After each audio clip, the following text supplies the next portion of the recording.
Good evening, everybody, and welcome on this cold and chilly night, but it's very warm in here.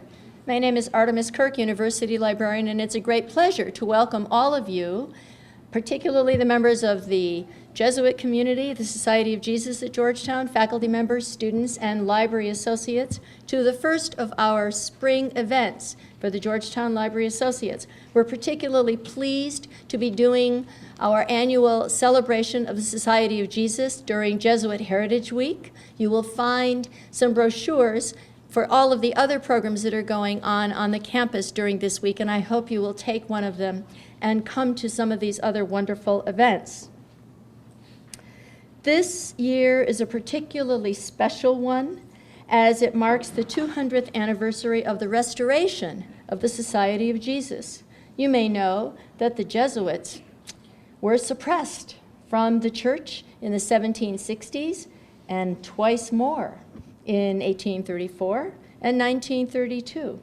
How very glad we are to have the Society of Jesus restored.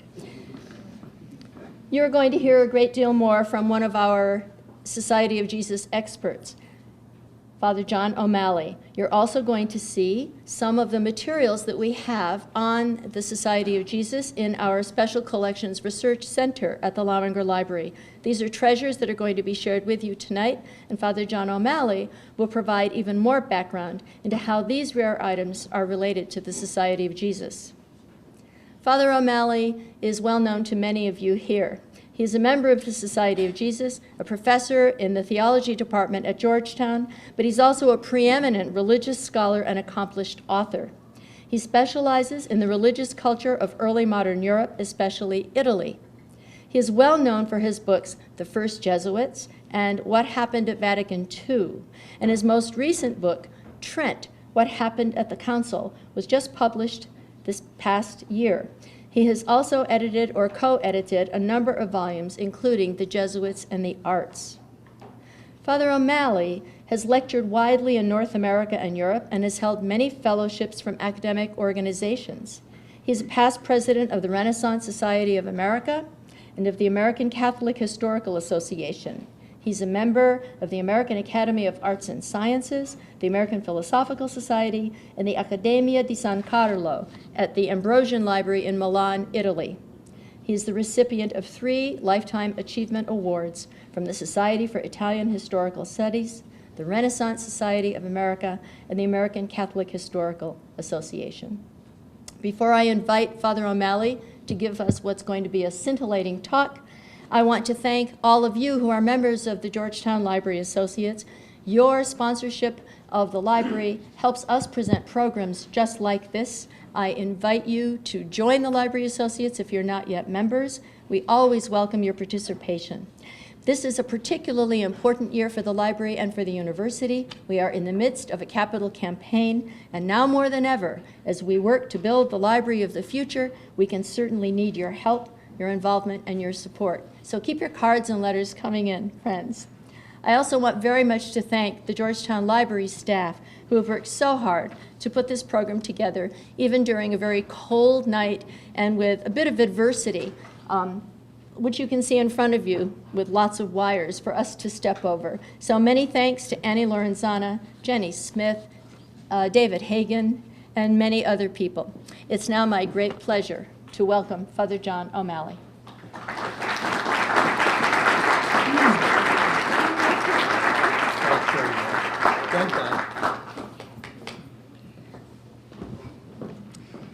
Behind me you see a portrait of Pope Clement XIV. Boo.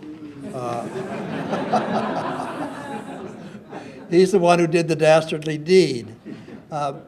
This is not exactly my academic specialty, but I think maybe I know enough to kind of get us through the basic facts concerning it.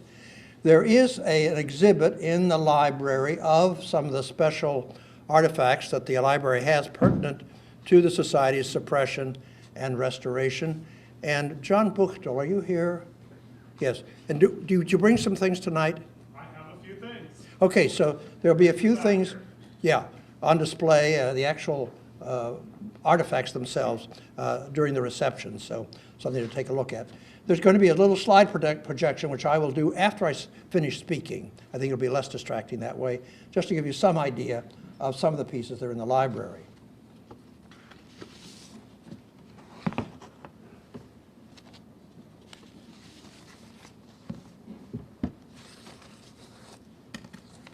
So on July 21st, 1773, Pope Clement VII, in the papal brief, Dominus ac Redemptor, our Lord and Redeemer, suppressed the Society of Jesus worldwide and ordered the confiscation of all Jesuit properties and the complete disbandment of the Society of Jesus forever. And that the Jesuits were forbidden to represent this or to protest it or to question it or to ask for reconsideration. So it was a done deed. This was unprecedented in the history of the church. There had never been anything quite like that, although the papal brief listed a number of supposed precedents. There really was no precedent for something of this scope. So Jesuits had about 700 schools. They were all either seized or closed worldwide. 41 years later, another pope, Pius VII, on August the 7th, 1814, exactly 200 years ago, completely reversed the decision of his predecessor and restored the society worldwide. How did these extraordinary events come to take place? So that's what I'm going to try to talk about tonight. I will talk mostly about the suppression because that's the most complex. They're both things that should never have happened. The society should never have been suppressed, and it should never have been restored. That didn't come out quite the way I wanted it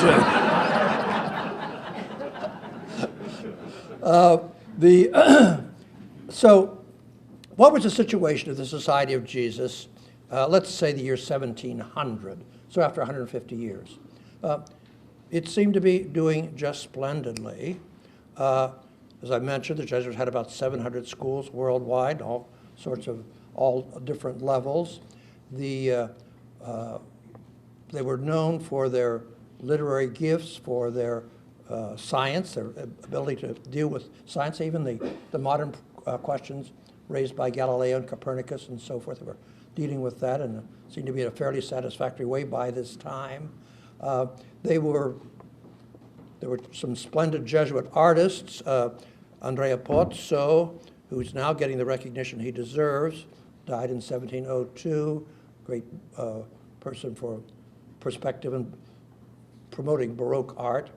Castiglione was a Jesuit artist in China, and Bernini was a great friend of Father General Oliva, and for the Jesuits built a marvelous Baroque gem in Rome, the Church of Sant'Andrea al Quirinale. And the Jesuits were also close to Vivaldi. His last oratorio was performed in the Church of San Fedele in Milan, and so forth.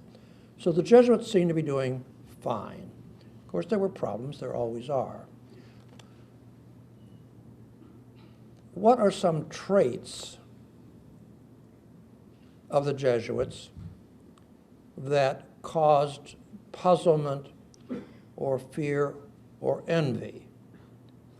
So the Jesuits are a religious order in the Catholic Church. They take the traditional vows of poverty, chastity, and obedience. So that said, orders have different traits and characteristics. And the Jesuits, some of their traits were a little more prominent, a little more out of the ordinary than for the other orders. One was the fact of the authority of the general. What did this mean? It meant that the society was centralized, and its headquarters was in Rome, and the papal states were a political power. So they seemed to be associated with a certain state, as say the papal states. And the general's authority allowed him to mix Jesuits from different provinces and different enterprises. And that did not always go down well. In Latin America, for instance, in Spanish America and Portuguese America, there were a lot of Germans there. You think of it as basically Spanish and Portuguese, but there was a mix. So this was a question, especially as, we might say, incipient nationalism was developing. What is this international group? The Jesuit schools, they required a lot of real estate. So the Jesuit institutions in a city was not simply a church, but a lot of different buildings. And the schools would have theaters, playing fields, and so forth. And you know what? Schools then, as now, gobbled up money. And this meant the Jesuits were out there as fundraisers. A very distinguished scholar says the Jesuits were the first professional fundraisers in the history of the world. Some things don't change. So how cozy were they with the wealthy classes? Then the Jesuits were, their asceticism seemed to be soft. St. Ignatius wanted each house to have a villa in the country. Pretty nice. The food was supposed to be good, and they would have what they needed. They had doctors were under the care of doctors and so forth. This was not the true ascetical tradition of the church. This aroused all kinds of questions. And then their morals. They were subscribed to the principle of probabilism. That is to say, in it's a complicated situation, but when there's a doubt among moral theologians, you could allow people to take the less probable opinion. You did not have to follow the most probable opinion. So they were destroyers of morality. They just didn't quite fit. Then they had an optimistic view of human nature. They were, you might say, in this sense, kind of radical Thomists, that, yes, they believed in original sin and so forth, but they also believed in the power of the human spirit and the power of grace and so forth. So in contrast with certain other sort of theologies or spiritualities, these were traits that aroused puzzlement, envy, fear, hate. Now, that's kind of general background. Another piece of general background, in Europe, by the middle of the 17th century, there were certain ideologies that were prominent and were basically turned out to be turned against the Society of Jesus. The French Enlightenment. All the good things you can say about the Enlightenment, the French Enlightenment tended to be very anti-Catholic and looked upon Catholicism, Christianity in general, but especially Catholicism, as superstition and obscurantist, and the Jesuits were therefore identified with that. So they were at odds. Let's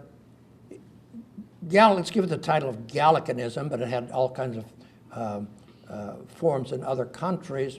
That is to say, the independence of the national church from Rome, that the national church could make all kinds of decisions that did not have to be, and the resentment, therefore, of papal interference, and the Jesuits were agents of the papacy.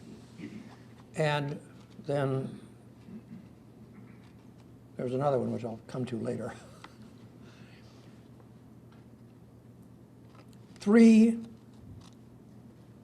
international controversies which set off the suppression.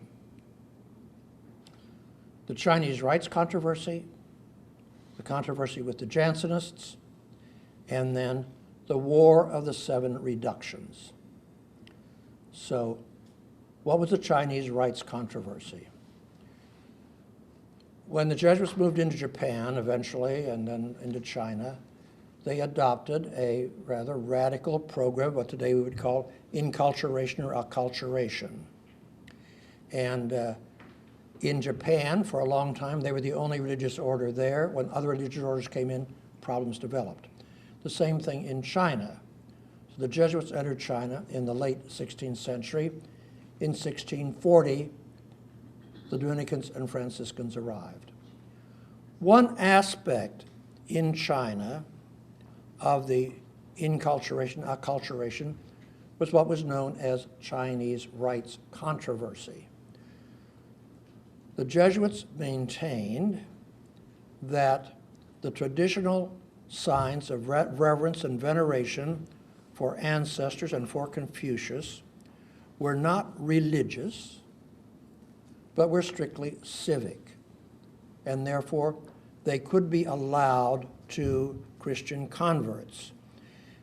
And in fact, this seems to be the understanding that the Christian converts had of those rites. When the Dominicans and Franciscans arrived, they were shocked that this seemed to be worship of Confucius or ancestor worship and incompatible with Catholicism. A few decades later, one of the Dominicans, Juan Morales, submitted 17 questions to the Holy See about what was going on in China. And these questions were so formulated that it was inevitable that a negative opinion be reached about the Jesuit activities. The Jesuits sent then one of their own, Martino Martini, to Rome to plead their case, and they got another decision, a positive decision. So for well over a decade, the thing was sort of in limbo, but the issue was simmering. Then finally, again, about 5 or 6 years later, the Vicar Apostolic, a Frenchman, Charles Maigret, submitted a very unfavorable opinion to the Holy See, and in 1704, the decision came down condemning the Chinese rites and forbidding their use. The Emperor, Kanchi, who was extremely favorable to the Jesuits and had himself issued really an issue of toleration of Christians, was furious because he himself had submitted a statement to the Holy See that these were civic rights. And he ordered that Christians could no longer proselytize. He was still good friends with the Jesuits there in the court. They did a huge cartographical project with him. The Jesuits hoping that the emperor would reverse himself and that the Holy See would reverse itself. But that didn't happen. So a further decision in 1746 made absolutely clear that the Chinese rites controversy was closed, and persecution of the Christians in China and the missionaries in China began. The Jesuits in Beijing were safe. They managed to stay safe near the imperial court, but out in the countryside, they and other missionaries were martyred, and this was the end. No more missionaries came to Japan. This was China. This was the end of the Chinese mission. So Father Jim Walsh in the community gave me a where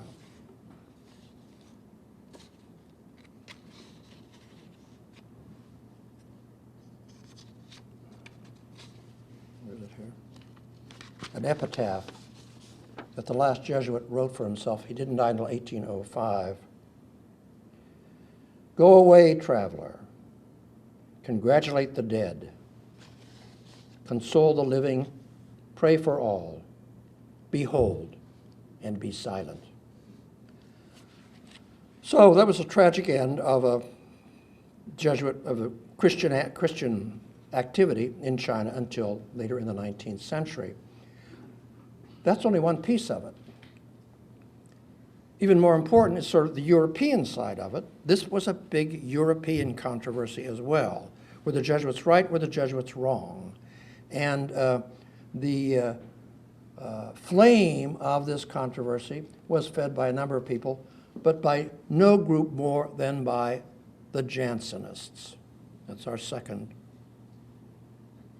catastrophe, our second problem. Who were they? They were the followers of Cornelius Jansen, a Belgian, we'd say today, who died just before 1640. In 1640, published his book, Augustinus. This was a subscription to the theology of St. Augustine about original sin and free will, and was meant to be an antidote to the Jesuits' loose morals. So he wrote this book as a way of showing Catholics the true moral path, and we might say a very rigid path, as distinct from the Jesuits, and this way to win the converts of Dutch Calvinists. So the Jesuits accused the Jansenists of being Calvinists, and the Jansenists accused the Jesuits of being Pelagians, that is to say, saving yourself, too optimistic about human nature. So this moves from Louvain to Paris, and Paris, France, becomes the center of the Jansenist movement. It's all kind of mixed up with the Enlightenment. People of the Enlightenment hated the Jansenists hated the Enlightenment, but they were able to kind of come together against the Jesuits. So in one way of looking at this whole thing is it was sort of a perfect storm. These clouds that had been gathering all at once converged, and you had a perfect storm, something which should not have happened, and this is one piece of it. What were the Jansenist gripes against the Jesuits? Well, here's what's wrong with them. They're too optimistic about human nature and free will. They are promoting frequent reception of the Eucharist, and that is incompatible with our own unworthiness and cheapens the sacrament. They're worldly in their schools. You know what they have? Theater, dance. Dance was a big point of contention, and the Jesuits, especially in Paris and in France, were great promoters of dance and ballet and so forth. The accommodation, Jesuit accommodation to the circumstances, and a Chinese rites controversy is exhibit number one. You betray the faith, and you're willing to give it all away just to kind of, for the glory of the Society of Jesus. This you'll find hard to believe. The next thing, they found that the Jesuits were proud and arrogant. See how these lies are spread? And then their moral laxity, this whole vision of probabilism. So Pascal, most famous of the Jansenist writers, in his provincial letters there in the middle of the 17th century, made great fun of the Jesuits and their tradition of probabilism. That, the Jesuits, you go to confess. Why are they such popular confessors? Go to them and all's well. And Pascal said of one of the Jesuits, one of the great probabilists, that when he walked down the street, people used to say, "Behold the Lamb of God. He takes away the sins of the world." So the Jansenists were several times condemned by the Holy See, but they persisted, and they were a strong force, especially in aristocratic circles Europe-wide, and nowhere more in evidence and stronger than in the papal court itself. That's the second piece. The third piece is the so-called War of the Seven Reductions. So now we're in Spanish America, and also just Portuguese America, but especially Spanish America. So what were the reductions?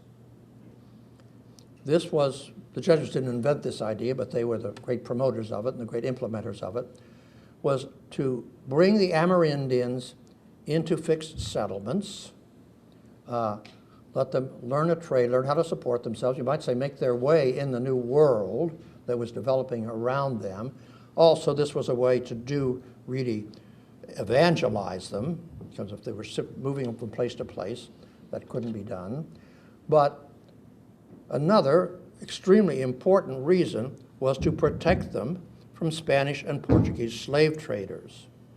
And this was a real problem. So at any rate, the Jesuits were able to create these reductions, which were really small cities. So that by the time the society was suppressed, there were about 30 of them. There were 30, about 100,000 Amerindians. And in any given reduction, there might be as many as 10,000 with 2 or 3 Jesuits. They were self-governing, no capital punishment. They were very profitable economically and therefore aroused resentment from the Spanish and Portuguese settlers. But the real sticking point was that these settlements were vulnerable still to the Spanish and Portuguese slave traders. So when was that? In 1628, I think it was.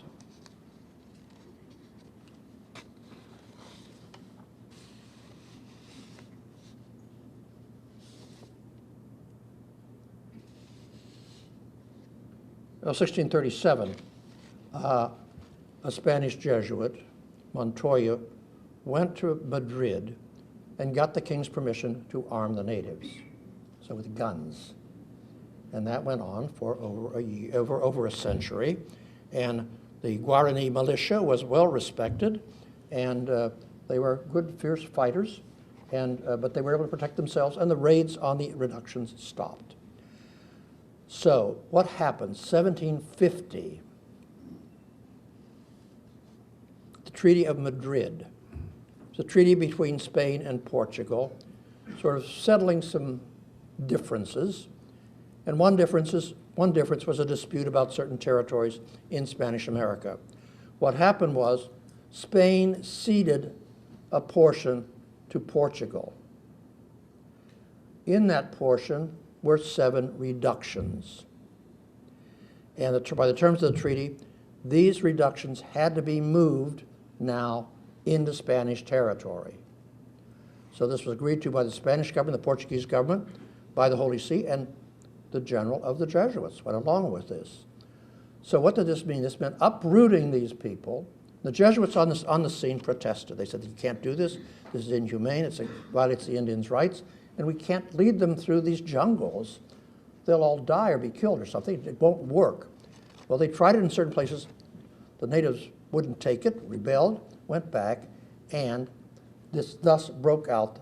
So the Spanish and Portuguese mounted troops to bring the Indians to heel, and this war broke out between the 7 reductions and the troops of the Spanish and Portuguese. After 2 years, the Indians were completely defeated. So that was the beginning of the end of the reductions, certainly those 7, and then with the suppression with all of them. So these are 3 big international phenomena that are the background for the suppression. But it's the War of the 7 Reductions that kick off the first real suppression, and that is in Portugal. So the War of the Spanish, of the 7 reductions, it ends in 1658. 1656, I'm sorry. In the royal court in Lisbon, the prime minister was a man named the Marquis de Pombal, who was a child of the Enlightenment, extremely ambitious, disliked the Jesuits as defenders of Catholicism, wanted to assert the power of the crown, and especially thus to humiliate the papacy, as well as to confiscate the properties and resources of the Society of Jesus. He was able to convince the king that the Jesuits were rebels and disloyal, as shown by the War of the Seven Reductions. And with that, the first suppression of the Jesuits took place in Portugal. And Pombal had shown that the papacy was powerless to protect this group and that the Jesuits were powerless to protect themselves. So it was really brutal. The Portuguese Jesuits, the ones in Portugal, were herded onto ships and sent out into the high seas. Good luck. The ones on the missions were put into ships, sent back to Lisbon, where most of them rotted in prison without trial until they died. So it was really a brutal suppression. Now, that's the first one. Then the next is France. So France is going to be the key. After the French was the wealthiest power in Europe. It was the intellectual leader and so forth. So what happened in Portugal was important, but France is going to be the key. So the king, Louis XV, towards the end of his reign, he was in financial problems because of all the expenses of the 7 Years' War, needed to get permission to raise taxes from the Paris Parlement, and so he was in a weak position, even though he was a great defender of the Jesuits, as was true of his predecessors. But what did you have in France? You had the Enlightenment, you had the Gallicans, the freedom of the Gallican Church, the freedom of the French Church. You had the Jansenists, and then the Paris Parlement wanting to cut down the pretensions of the monarchy. And the Jesuits were an instrument to do this. They knew that Louis did not want to protect the Jesuits, and the Parlement wanted to show that it could do them in. Then there were two incidents. One was Louis XV, in the courtyard of Versailles one evening, was stabbed. And the man who stabbed him had been a pupil of the Jesuits. 2 + 2 is 4. The Jesuits are regicides and assassins. As a matter of fact, the man said that he was really inspired to do this by a sermon he heard from a Jansenist. But that didn't carry the weight in the way it was presented. That was the first thing. The second thing was much more serious. It was the so-called Lavallette Affair. Lavallette was a French Jesuit in Martinique who was the procurator. That is to say, he was responsible for the finances of the mission. He began to speculate and bought a lot of goods, 13 shiploads full, sending them to Europe, and hoped to gather the profit from this sale. Unfortunately, only 2 of the ships made it to Europe. So who's going to pay now for these goods? So this goes to court.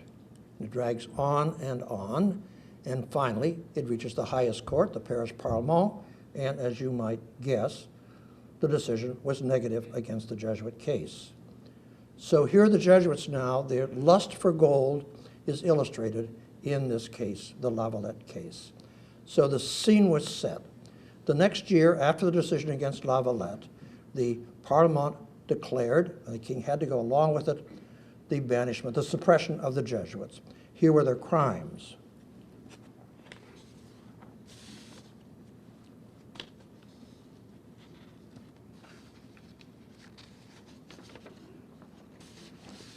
Simony, blasphemy, sacrilege, magic, witchcraft, astrology, idolatry, superstition, indecency, theft, parricide, homicide, suicide, regicide, blaspheming the Blessed Virgin Mary, being destructive of the divinity of Jesus Christ, teaching men to live as beasts and Christians to live as pagans.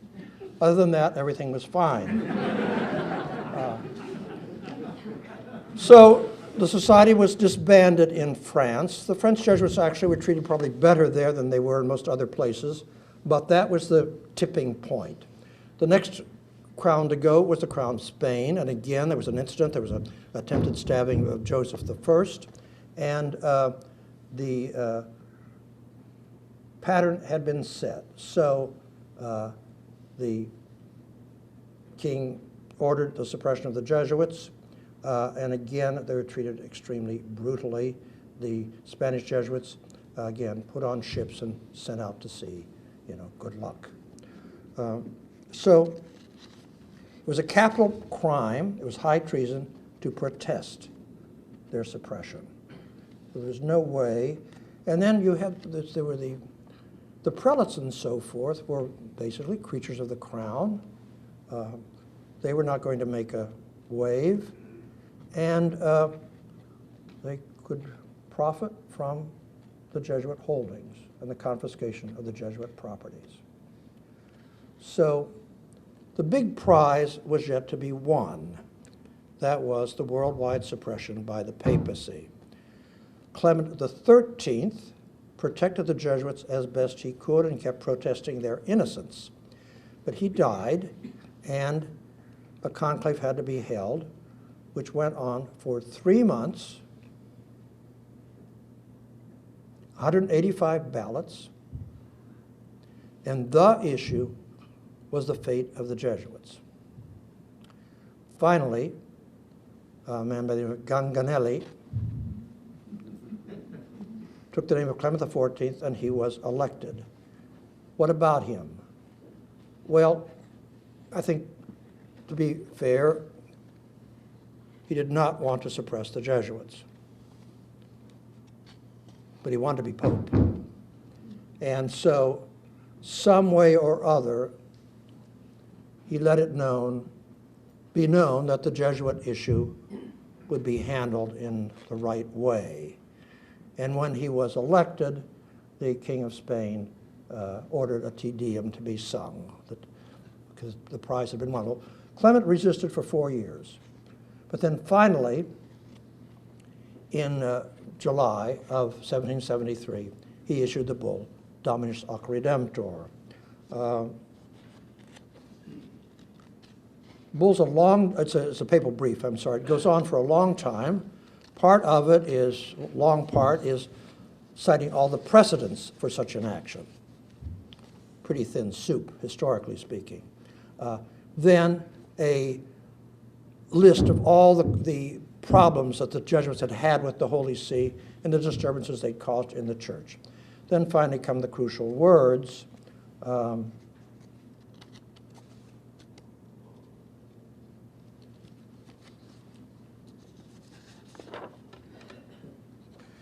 We suppress, abolish the said society.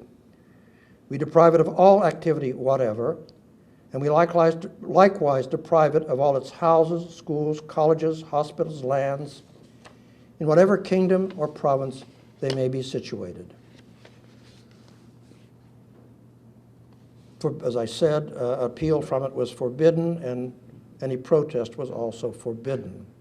Matter of fact, the Jesuits were not allowed to write about the suppression of the society until the 1960s. It was a forbidden topic for our historians. A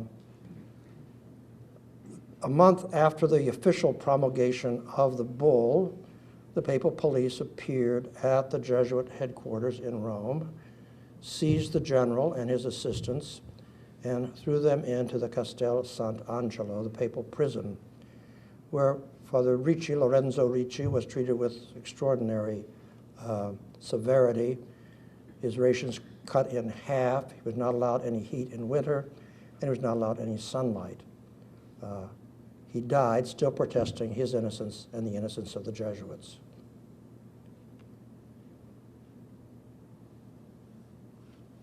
The Society of Jesus was dead.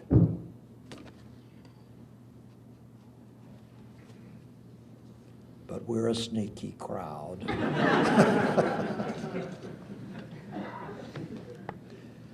The brief of suppression was to be promulgated by the local bishop, and then to be implemented by the local government, right? I mean, the bishop had to promulgate it, but he was powerless to sort of seize, probably didn't have any police force himself. This had to be done by the local government. So the areas where the society was not already suppressed, the suppression had different degrees of severity. But certainly the society was forbidden ever to take novices, so it was going to die out one way or the other. There were two big exceptions, but for what happens in the United States? Of course, there is no bishop. They're under the bishop in Rome, in London, and so we'll see a letter from him telling the Jesuits they're suppressed. You'll be amazed if you look at that letter. But here we are in Maryland, Pennsylvania. They're not going to suppress the Jesuits, right?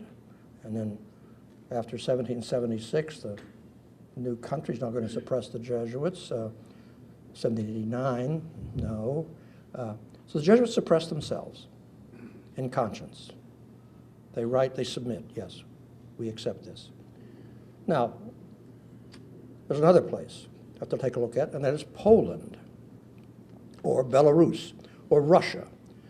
So in 1761, Catherine the Great got a piece of Belarus, today the state of Belarus, there between Poland and Russia, and she inherited about 100,000 Catholic, no, yeah, about 100,000, more than that, 100,000 Catholics or more, and 200 Jesuits. And the Jesuits were running the schools, and she liked them, she liked what they were doing. So she refused to obey. She had no reason to obey, she wasn't a Catholic, to accept the papal brief. And she forbade the bishops to promulgate it.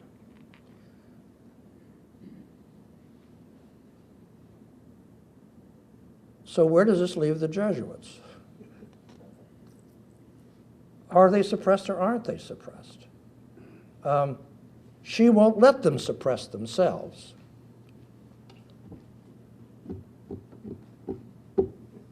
What to do? Well, the superior, a man by the name of Czernowitz, by 1776, decided to try to get some clarification from the Holy See. Clement XIV had died, and Pius VI had been elected. Pius VI was, of course, worried about the reaction of France and Spain and Portugal and the other places as well that had suppressed the Jesuits. So Czernowitz wanted to know, what's the status? He gets this very enigmatic reply, what you're praying for and hoping for, we're also praying and hoping for, we hope it comes about. So what does that mean? Go ahead. This is so Czernowitz said, okay, they're not, this is a statement, the best he can do under these circumstances. So he made known to Catherine that they had to open a novitiate, otherwise they were going to just die out. So the Jesuits opened a novitiate. And with that, then they began to develop other parts of their own training. So the society was surviving in, of all places, White Russia. When this became known, groups around the world thought maybe the former Jesuits, they could affiliate with what was going on in Russia. So this whole situation just sort of simmered for a while, and then the French Revolution comes along and knocks from the thrones the Bourbon monarchs. They were not so worried now about the suppression of the Society of Jesus. They were worried about their own suppression, and the final suppression, which happened to Louis XVI. So that threat really sort of evanesces. And when Pius VI died in captivity by the French forces, the new pope, Pius VII, issued a document, Catholicae Fidei, formally acknowledging the legitimacy of what was going on in Poland. So with that, the gates really were further opened. So in 1805, there were 10 Jesuits left in the States. 2 were bishops. They met, and 5 wanted to rejoin the society. The 2 bishops could not. The 3 others did not want to. So the Maryland Jesuits rejoined the Society of Jesus in 1805. So you can see what's building up. Finally, 1814, the final defeat of Napoleon, the specter of the French was now seen to be a thing of the past. And Pius VII, on October the 7th, 1814, restored the society worldwide. So another event that should not have happened, but did. So 2 really very extraordinary events in the history of the church. What's to be said? So what? Well, one thing I think we need to realize is that the Catholic cultural and intellectual enterprise took a mortal blow with the suppression of the Jesuits, because it was so important in and of itself, but then it was just the first step in the suppression of other orders, not necessarily by the papacy, but by political events that happened. And it was a blow, I think you can argue, the Catholic Church has never quite recovered from. What about the Jesuits? Well, yes, they were restored, but first of all, into a very different cultural, political, and religious situation. And in that cultural, political, and religious situation, the great enemy was the Enlightenment and modern philosophy, liberty, equality, and fraternity, because what had happened with the French Revolution, blood had run in the streets. Priests, bishops, and nuns, and so forth had been murdered, the church property confiscated, and so forth. So that was the enemy. So you get a political and cultural dichotomy that plagued Catholicism all the way through the 19th century and up into the 20th century. So the aftermath of this event, the aftermaths were considerable, and I think we need to talk, think a lot about that. So that's my talk. Now what I want to do is just very briefly run through these slides, this PowerPoint, about some of the artifacts that we have in the library, just a few of them.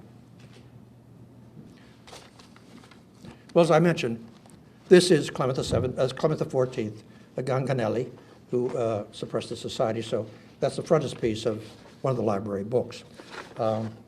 This is the Bull of Suppression. This is an original broadside. This is a very precious document, the brief Dominus Ac Redemptor, which we have a copy of.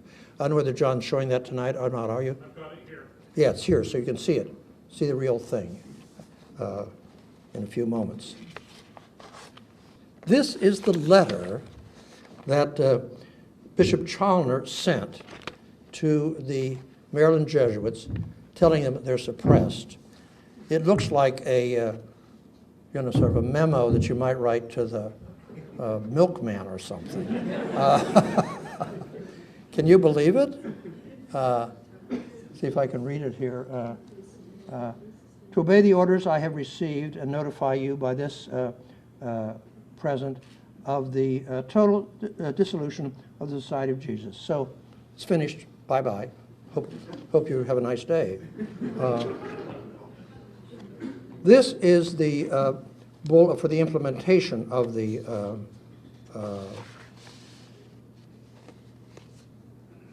Bull of Suppression. So it's just a further statement and the confiscation, how it's going to work, who's going to do it, what the repercussions are, and so forth.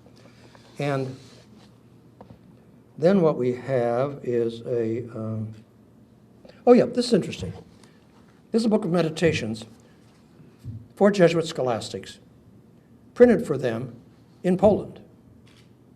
So it's one of those documents showing that Okay, now we're going to build up again. We're all set. We have our documents. We can just go right ahead. And then that's the document of Carlos, the pragmatic section of Carlos, suppressing the society in Spain. And then finally, oh yeah, this is a document, a book published during the suppression about the saints of the Society of Jesus. So basically, it's a sort of a propaganda for the restoration of the society. So it's showing the holy men of the Society of Jesus, quite different from the slanders that have been directed against the Jesuits. Oh, by the way, that book of meditations, no, that book of the lives of the saints, we like that. We like for our collection because it was owned by Bishop Leonard Neal, the Jesuit, the second bishop in the United States, and one of the important figures in the society in the United States. So it's one of our precious possessions. And here's a letter of John Carroll, 1815, rejoicing over the restoration of the Society of Jesus. So thank you very much. Now, a little Q&A.